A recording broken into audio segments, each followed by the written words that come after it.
Are you calling my daughter a liar? You're poor. Of course she would take the money. I've been in this school long enough to know that your family is like that. They're all the same, troublemakers. Mom nearly blew a fuse. Hello, you are listening to In My Words. The book I am reading from is titled The Monster We Call Dad by D.A. Riles. This book is not intended for young readers. I appreciate all of you who are watching my videos. Leaving a comment will help my videos get noticed more in the future and allow other people to view them. Also, purchasing my books will be very helpful. Thank you for your time and consideration. Chapter 46. A Cry for Help. Sarah entered the house crying. Looking frantically for Mom, she began to call out to her. "Mom! Mom!" Sarah wailed. The lady of the house heard the urgency in her daughter's voice and responded as she came to her. "What's the matter?" Mom asked with genuine concern. Trying to talk through her tears, Sarah said, "I didn't do it! I didn't do it!" "What didn't you do?" Mom questioned softly. "I didn't take her money. She said I did, and I didn't. I didn't do it." The child wailed harder. Trying to talk calmly so her daughter would be able to explain more thoroughly, Mom said gently, "Tell me what happened." Sarah told the whole story. Mom believed her daughter. She knew that of all of her children, Sarah would be the least likely to do anything wrong. Sarah was just too shy and too afraid to do something that would go against her morals. Sarah was more of a feature of the house rather than a member. "Let's get you back to school so I can talk to Mrs. Falter before she leaves for the day," Mom said without hesitation. No, I don't want to talk to her," the young daughter begged, nearly screaming. She continued to ramble on. "She said I took it. She doesn't believe that I didn't. Don't make me go back there." "You'll have to go back to school on Monday, so you might as well face it now," Mom said. The two drove in silence as sobs of fear continued to rack Sarah's small body. Too soon they were at school. This is the last place Sarah wanted to be. How could she face her teacher again? How could she ever face the other students when Monday came? Entering the large red brick building, Mom and Sarah went to the classroom.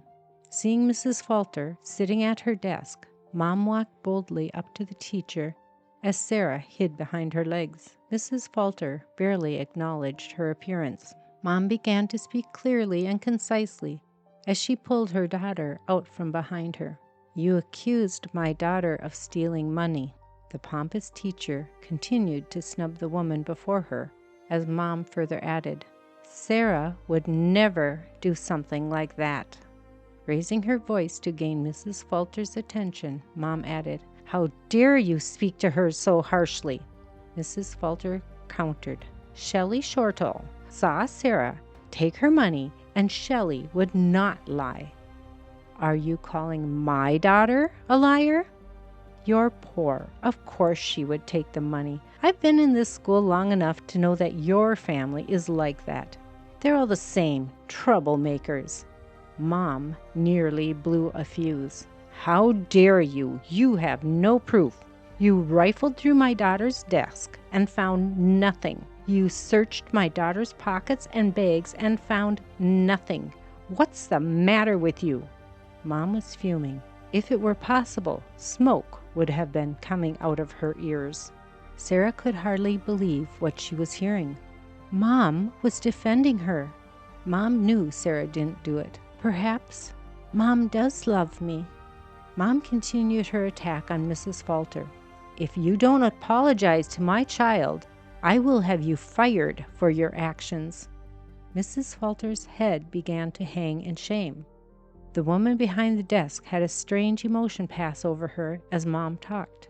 Sarah didn't understand exactly what was happening, but whatever Mom was saying made Mrs. Falter relent.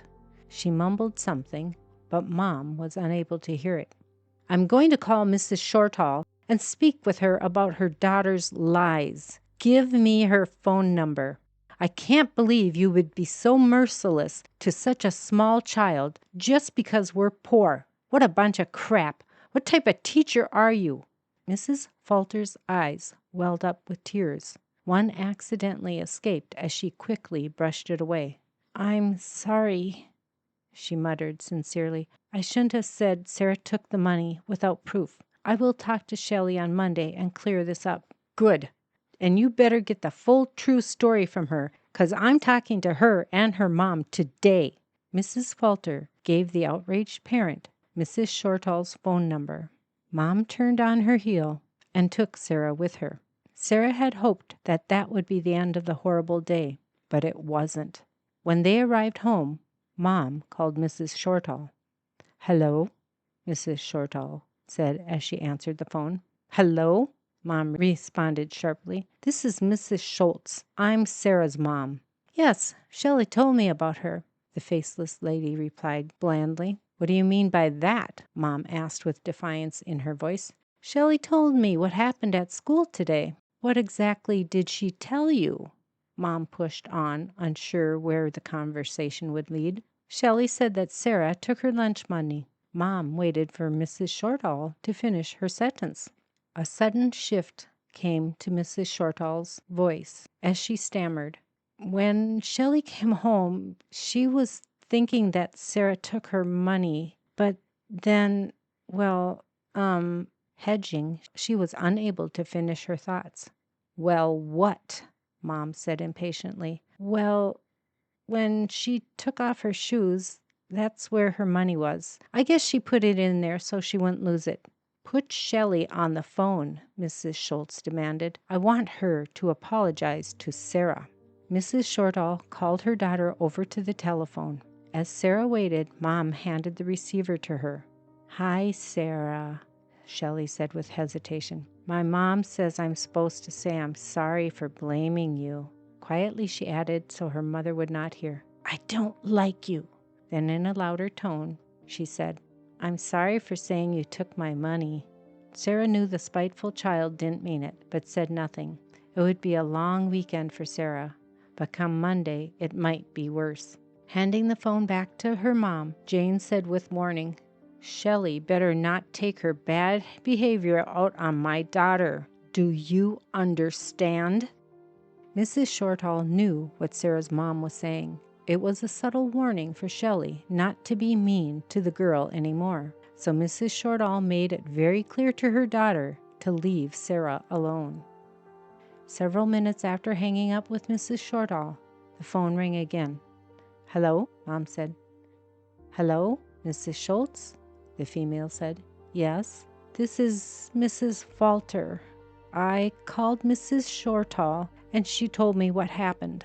I would like to apologize to you and Sarah. I'm sorry I accused your daughter of stealing." "Do you think that is good enough?"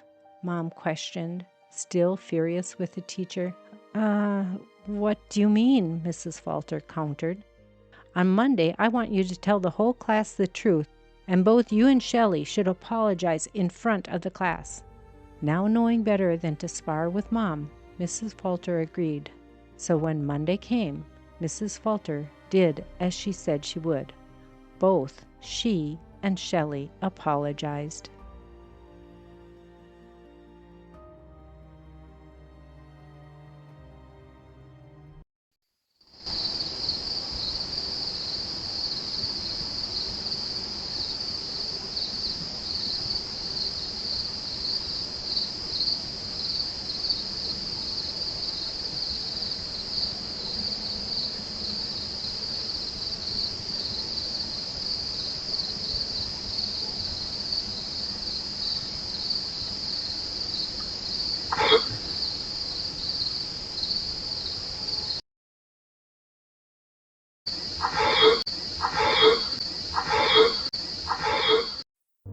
Please like, share, and subscribe. I look forward to having you join me again next time, where I will show another topic, and I will continue to read from the book titled The Monster We Call Dad by D.A. Riles, which you can purchase from Amazon.com. My newest book is out, titled The Sensitives. You can find it at Amazon.com under The Sensitives by D.A. Riles. Thank you for having joined me.